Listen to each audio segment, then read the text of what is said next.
it's awfully pretty. A small offering. Not so very small, thanks so very, very much. Small, I insist, but symbolic. Oh, is it? I took a little trouble about the symbolism. May I explain? Oh, if you think you should. A pearl heart, broken, with rubies playing the part of blood. Oh, what does that symbolize? The heart is mine, the fracture is of your making. Oh, what nonsense, Mr. Carter. The heart held together by a gold pin set with diamonds. Oh, yes.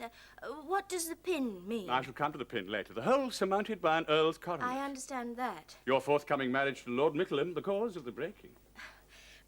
Everybody's written congratulating Well, if me. you insist on changing the subject. Did I? I am ready to change anything except my affections. The heart is permanent. Oh, shall I read you some of the letters? While I lay my heart as if casually amid the other gifts. Oh, this is from Aunt Edwina. My dearest Dorothea. Who? Dorothea's my name, Mr. Carter. There I was, thinking you were Dolly. It means a gift of heaven, you know. I didn't at first recognize you. My dearest Dorothea, I have heard the news of your engagement to Lord Mickleham with deep thankfulness. To obtain the love of an honest man is a great prize. I hope you will prove worthy of it. Marriage is a trial and an opportunity. Yeah, a trial for the husband. Be quiet, Mr. And an Carter. opportunity for... And so she goes on, you know. I should say that Aunt Edwina is a widow. Yes. And lives at Harrow? Cheltenham. Oh. I don't see why I need be lectured just because I'm going to be married, do you? I don't see why you need to be lectured. Exactly. Let's try another one. Who's that on pink paper? Oh, that's a Georgie Vane. Oh, Georgie Vane. Oh, she's awful fun. Dear old Dolly, so you brought it off. Hearty congrats. I thought you were going to be silly and throw away your... Throw away your... Oh, there's nothing else there. Nothing at all? Nothing worth reading. Seemed to oh, me here's that Cousin Susan's. She's an old maid, you know. It's very long. Spinsterhood is very long.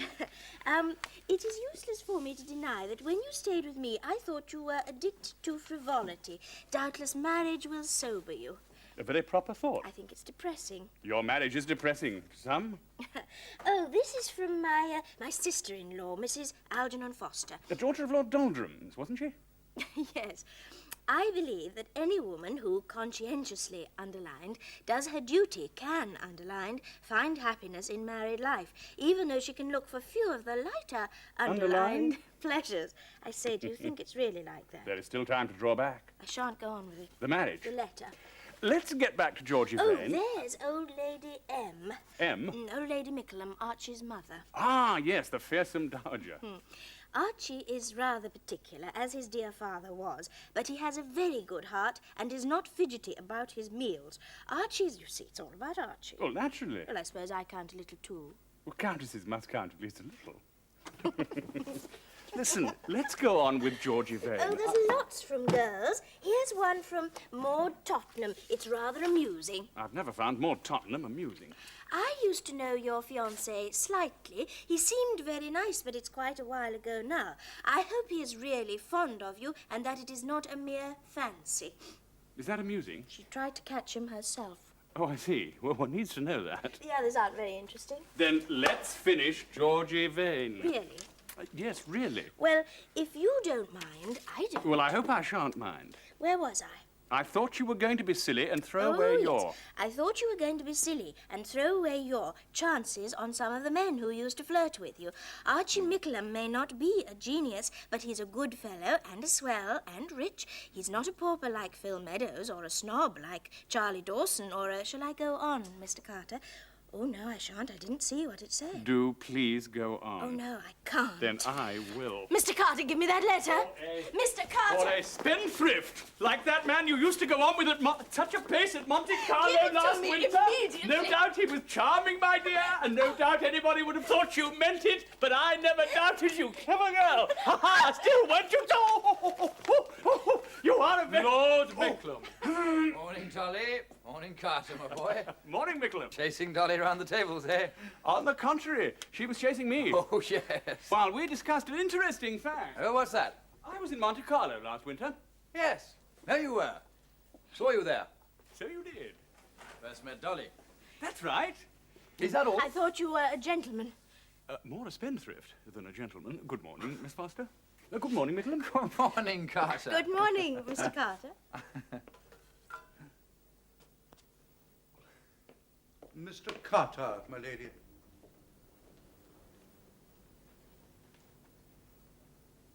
Mr. Carter, I sent for you Yes, Lady Mickleham. because I have been reading an unpleasant story. Oh, these days, a French influence on the English novel. Contained It's in a letter from a friend. It must have been as painful for her to write as it was for me to read, which is saying much. Be seated, pray. I believe you are acquainted with Miss Dorothea Foster. I have that who is pleasure. engaged to be married to my son, the Earl of Mickleham. I believe that is so. My son, Mr. Carter, is of a simple and trusting disposition. I believe that, too. I'm informed by this letter that in conversation with the writer the other day, Archibald mentioned some very startling facts. Oh, really? Those facts concern you, Mr. Carter. Oh, may I ask the name of the writer? That is not necessary. She's a lady in whom I have the utmost confidence. Oh, that is, of It course, appears, enough. Mr. Carter, you excuse me if I speak plainly, that you have in the first place given to my son's bride a wedding present which I can only describe A as pearl ornament with a ruby or two. a pearl heart, fractured, in that was mere bad execrably enough. bad taste, in fact, most offensive. But that is yeah, I not thought the it was- worst. It appears that on one occasion, at least, my son found you and Miss Foster engaged in what I can only call... Lady Mickleham, what I can please. only call romping. A thing not only atrociously vulgar at all times, but under the circumstances, need I say more? Lady Mickleham, I deny romping. Mr. Carter, you were engaged in chasing my son's future bride round the table. Pardon me, Lady Mickleham, but your son's future bride was engaged in chasing me round the table. It is the same thing. Well, I should have thought there was a distinction. None at all. I didn't let her catch me, though. No, sir, if you had. Oh, goodness knows. As it happened, however, my son entered in the middle of this Well, alas, disgraceful... it was hardly in the middle. You are amused. Oh,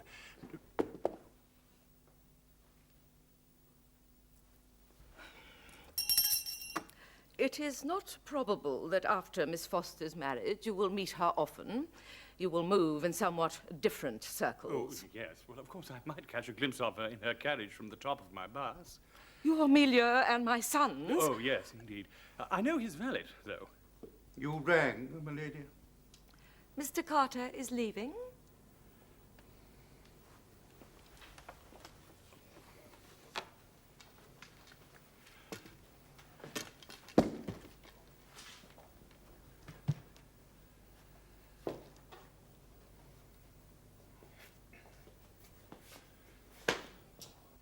Hey, Carter, what are you doing here? I've seen your mother. What on earth for? I wish, Mickleham, when you happen to intrude as you did the other day, you wouldn't repeat what you've seen. Oh, Lord, she hasn't heard of that. But I only told Aunt Cynthia. If I were you, I'd drop your Aunt Cynthia. Does Lady Mickleham know it all? More than all, much more. Well, didn't you smooth it over? I don't know that I did. Well, it's all very well for you, but we're dining here tonight. What a game. Well, I hope you'll enjoy your dinner. I cling to the belief that the wicked are punished. Oh, never you mind, Dolly. Everyone knows old Carter's an ass. Well, that piece of universal knowledge may help matters. I'll see you through, little woman. Will you? Of course. I'm so glad you've got a husband who's good enough for you. Oh, goodbye, Carter. I say, what have you done to your hat? My hat seems to have been fractured, too. I do not approve of Lady Mickleham. I'm so glad, nor do I. She's far too harum-scarum. Oh, I should have thought at her age. I meant young Lady Mickleham, Oh, forgive me, there is a difference. and so soon after her marriage. A scandal already? She behaved very badly at the Duchess of Dexminster's squash. Is that so? What did she do? Well, I was in bed with a cold, so I asked Dolly Mickleham to chaperone Cousin Phyllis. It didn't really matter. Well, Phyllis knew no one there. Nor did the Duchess, I assure you. I saw her shake hands with a waiter just to be on the safe side.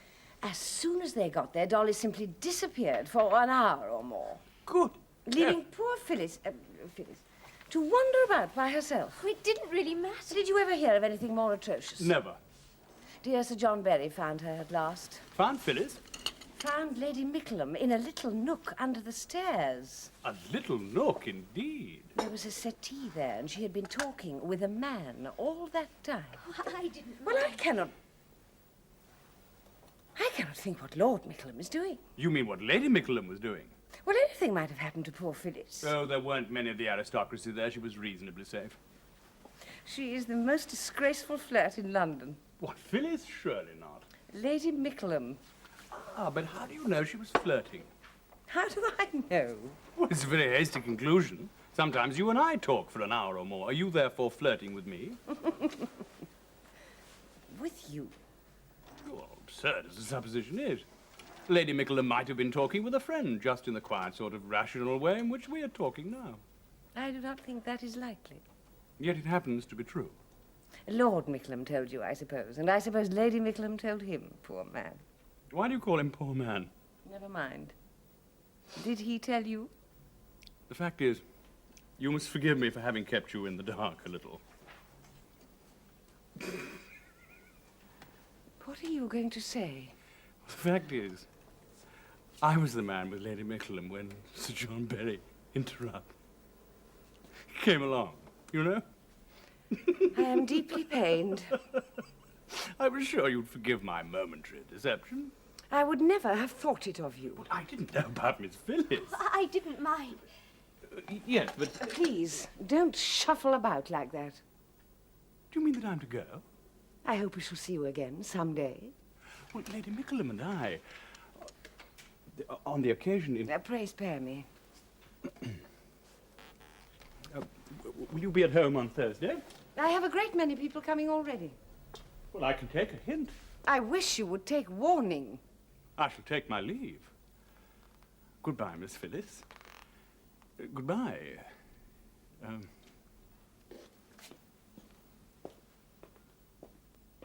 Do you mean to leave me nothing in the world? Oh, why? Mrs. Hilary Musgrave has turned me out of her house. Because of Phyllis? Because of young Lady Mickleham. What fun. I told you at the time, an unmarried person like you ought to be more careful. I am debating whether to sacrifice you. To sacrifice me, Mr. Carter. If I dropped you, Mrs. Hilary would let me come Oh, again. how charming that would be. You would enjoy a nice, serious conversation. She's very picturesque. Oh, yes, she's handsome. Well, Well, is it goodbye? supposing I forgive you As if it were my fault. and risk Mrs. Hilary's wrath. Did you speak? Oh, no, I laughed, Mr. Carter. What am I going to get out of it? Why are you looking at me? Because there's nothing better to look at. Do you like doing it? It's a privilege. Well, then. It's a very expensive one. Well, then you mustn't have it very often. And it's shared by so many people. Then you must have it a little oftener. Thank you so much for the privilege. I want to ask you a difficult question. Ah. You won't tell Archie, will you? Oh, it becomes interesting. You know, Mr. Carter, that before I was married... How long ago it seems. Oh, not at all. Don't interrupt. That before I was married, I had several... Well, there were several. Start quite afresh. Yes. Well, then, several men were silly enough to think themselves, you know? None better. Well, you see, many of them are Archie's friends as well as mine, and of course they've been to court. It is but good manners. One of them waited to be sent for. Oh, leave that fellow out. Well, what I want to ask you is, and I believe you're not silly really, except when you choose to be, Walk in the Row any afternoon, you won't find 10 wiser men. it's this. Ought I to tell Archie? Good gracious. Here's a problem. Of course, it's in some ways more comfortable that he shouldn't know. For him. Well, and for me, but then it doesn't seem quite fair. To him. And to me, because if he came to know from anybody else, he might exaggerate Oh, the... impossible. If you weren't to be sensible, Mr. Carter, I mean, he knows you too well to do such a thing. Oh, I see. Thank you. Yes. Well, what do you think? What does the Dowager say? I haven't mentioned it to the Dowager. But surely on such a point, her Well, experience... she can't have any. But she too got married. I believe in her husband because I must, but nobody else. So you want my opinion? Please. I've thought it over very carefully as it would affect me and as it would affect Archie. But There's one point you've left out. have I? How it would affect them. Who? The men. What a very curious idea. Well, give it time to sink in. Take my own case. Shouldn't I feel rather awkward? Oh, it's no good taking your case. Well, why not mine as well as another? I told Archie about you long ago.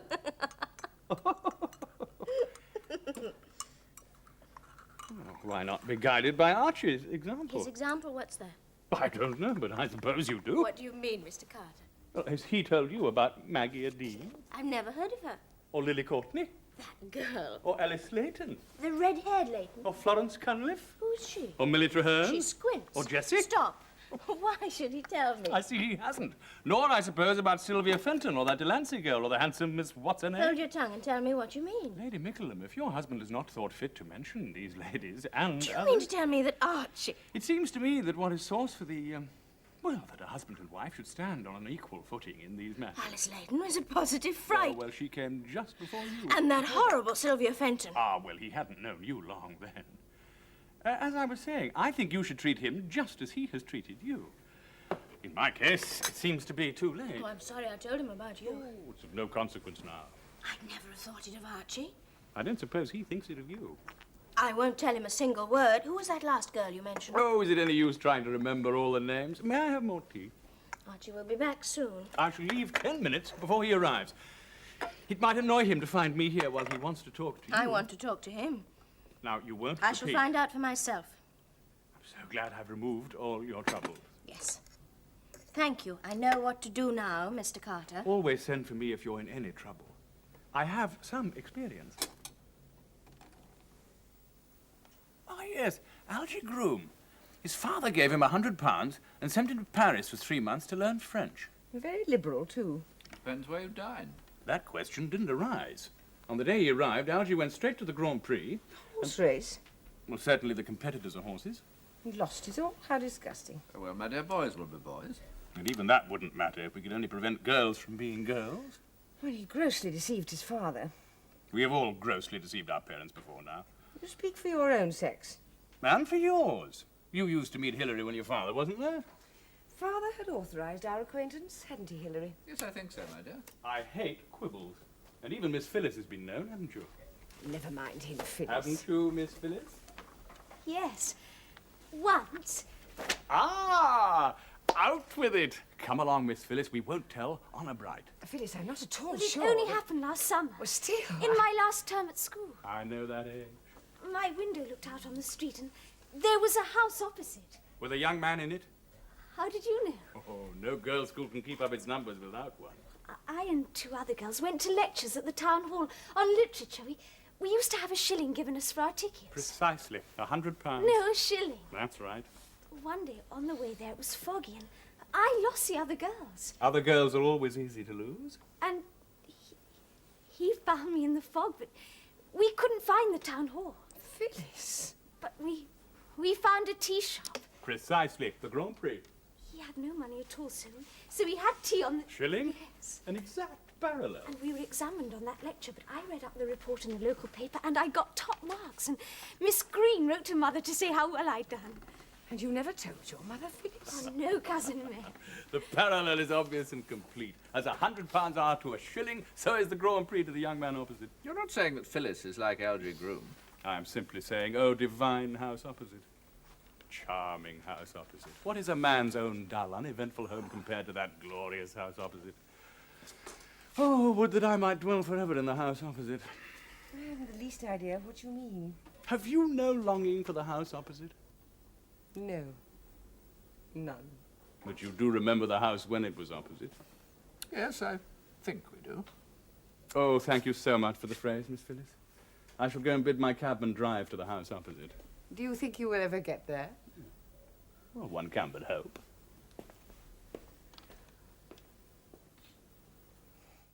Besides, it's so awfully bourgeois to go to the theatre with one's husband.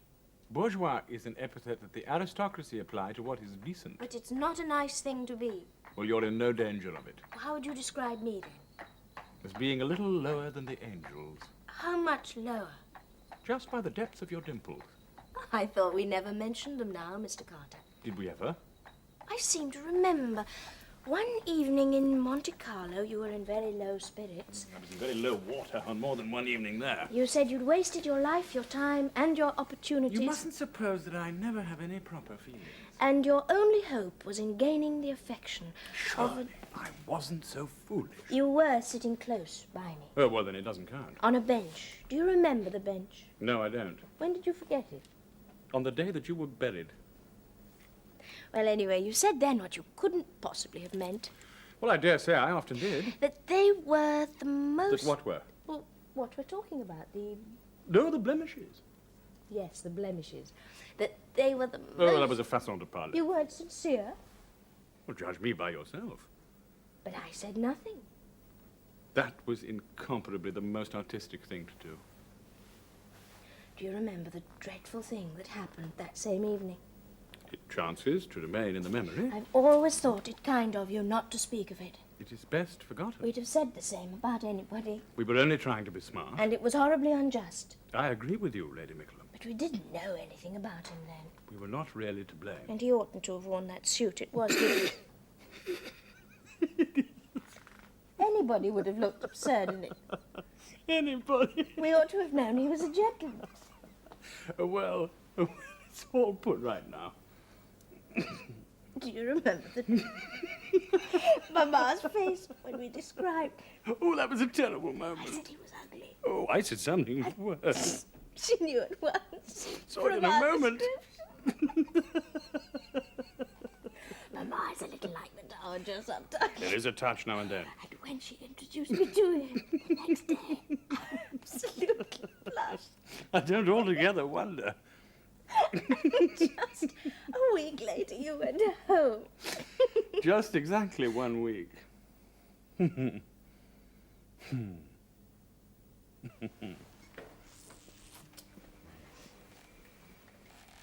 Will you take me to the theatre? No.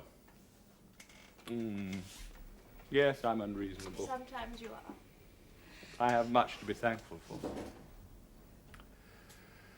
Did you ever observe a small boy eat a penny ice? Of course I have. What does he do when it's finished? Stops, I suppose. On the contrary, he licks the glass. Yes, he does. It's not too bad, licking the glass. Hello. Archie, what are you wearing? Well, it's just an old suit I routed up. My dear, dear boy, you can't change it. Why? It's hideous. Oh, all right. Oh, it all comes back to me. I wish it would all come back to me. I wonder if you really mean that. As much as I ever did. And that is? Quite enough. Quick change. Hey, my boy. Yes, a very quick change. Yes, wasn't it? Yes. It took just exactly 1 week.